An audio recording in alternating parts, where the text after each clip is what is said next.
avec nous ce soir sur ce plateau. Le député Gabriel Serville, bonsoir. Bonsoir. Et merci d'être avec nous. C'est un rendez-vous manqué auquel on assiste aujourd'hui.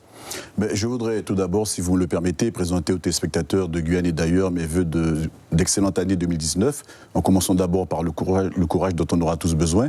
Mais je voudrais aussi présenter mes vœux de santé. Je crois qu'aujourd'hui, on a une belle démonstration de ce qu'il ne faut pas faire sur le territoire de la Guyane. Et je voudrais profiter de l'opportunité pour condamner avec la plus grande fermeté ce qui, pour moi, correspond à un manque de respect vis-à-vis à la fois des élus de Guyane, mais vis-à-vis d'un personnel qui est en situation de souffrance. Certains ont dit que c'est du mépris. Moi, je pourrais aussi dire que c'est du mépris à notre égard, parce qu'on était au centre hospitalier de Kourou cet après-midi et rien n'empêchait la libre circulation des personnes au sein de l'établissement. Alors, si nous regrettons effectivement ces actes de malveillance, nous considérons qu'ils ne pouvaient en rien remettre en cause la présence de la directrice générale de l'ARS et la présence du directeur du centre hospitalier de Kourou à cette réunion de travail qui, normalement, avait pour ambition, avait pour but de relancer le dialogue. Donc je voudrais penser à un moment donné que la directrice générale nouvellement arrivée en Guyane a été mal conseillée par des personnes qui peut-être n'ont pas intérêt à ce que les choses évoluent dans le bon sens. Et donc je voudrais lancer un appel solennel à ce qu'elle reprenne ses esprits et qu'elle s'organise pour que le dialogue soit rétabli dans les plus brefs délais.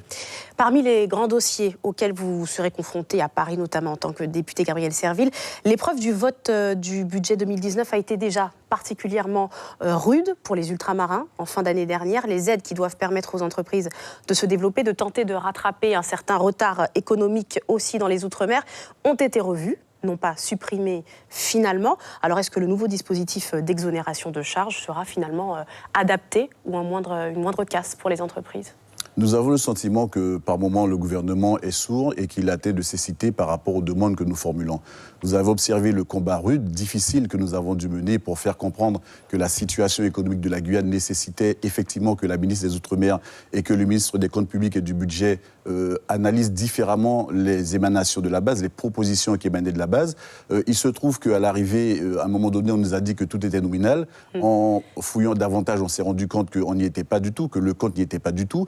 Aux dernières nouvelles, la ministre nous a dit qu'il y avait 1,2 milliard d'euros à peu près qui étaient budgétisés, mais qui n'étaient pas territorialisés et que cet argent arriverait au fur et à mesure dans les comptes de nos différentes collectivités. Pour l'instant, nous attendons de voir. Dans tous les cas, nous ne sommes pas satisfaits de la manière dont le budget a été établi et voté cette année. Donc ça, c'est pour la façon dont ça a été établi, mais du coup, pour les entreprises, résultat, verdict pour 2019, est-ce qu'il faut s'attendre à une crise ? Mais je pense qu'on va tout droit vers une crise. En plus, on voit ce qui se passe sur le terrain.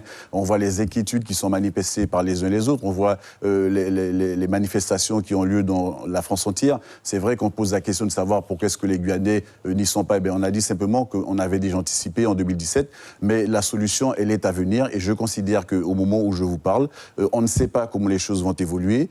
Il y a des annonces qui ont été faites par la ministre, et je l'avais déjà dit quand on a évoqué les accords de Guyane. Je demandais quelle était l'origine de ces crédits, et aujourd'hui, le gouvernement n'a pas du tout été en capacité de répondre à cette question. Alors justement, l'accord de Guyane, parlons-en. Déjà avec le parti que vous avez lancé en fin d'année dernière, en octobre exactement, Pays Guyane, c'était l'une de vos intentions affichées de faire respecter l'accord de Guyane. Que faire de plus en 2019, vu ce que vous évoquiez à l'instant ?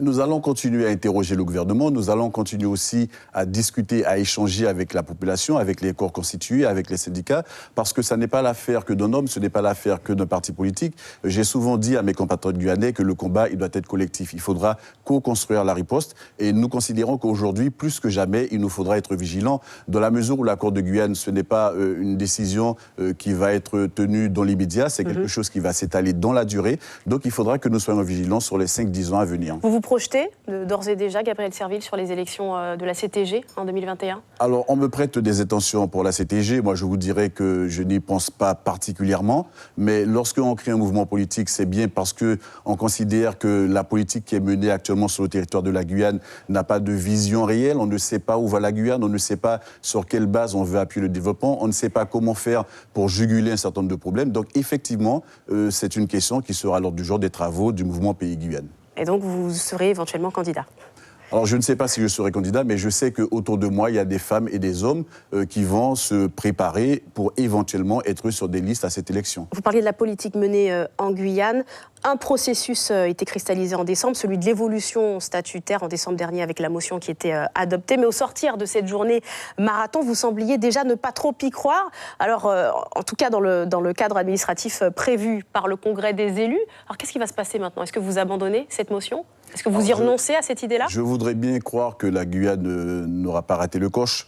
Je l'avais dit lors du congrès du mois d'octobre 2017 que la procédure, la méthode qui avait été annoncée par le président de la CTG était vraiment une usine à gaz et que ça risquait de nous faire perdre beaucoup de temps. Et le temps, nous l'avons déjà perdu. J'ai eu l'opportunité de rappeler que nous avions une date butoir pour pouvoir faire des propositions au gouvernement dans le cas où la décision majoritaire guyanaise des élus de Guyane irait vers une évolution du statut de la Guyane.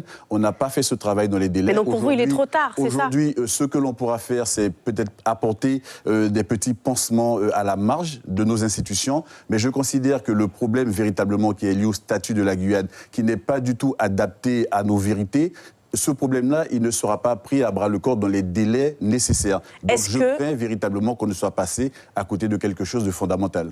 Est-ce que très rapidement, donc on entend quand même qu'il y a un délai qui est déjà passé, est-ce que très rapidement, l'annonce du débat national qui est prévu à partir du 15 janvier sera éventuellement une occasion d'en reparler? Ou est-ce qu'au contraire, les revendications guyanaises seront étouffées, oubliées dans tout cela? Moi, je ne crois pas que ce soit une occasion à nouveau de parler, puisqu'on a déjà beaucoup parlé. Il faudrait que le gouvernement entende les propositions qui émanent de la base guyanaise et que rapidement, il se donne les moyens d'apporter les éléments de réponse que nous attendons.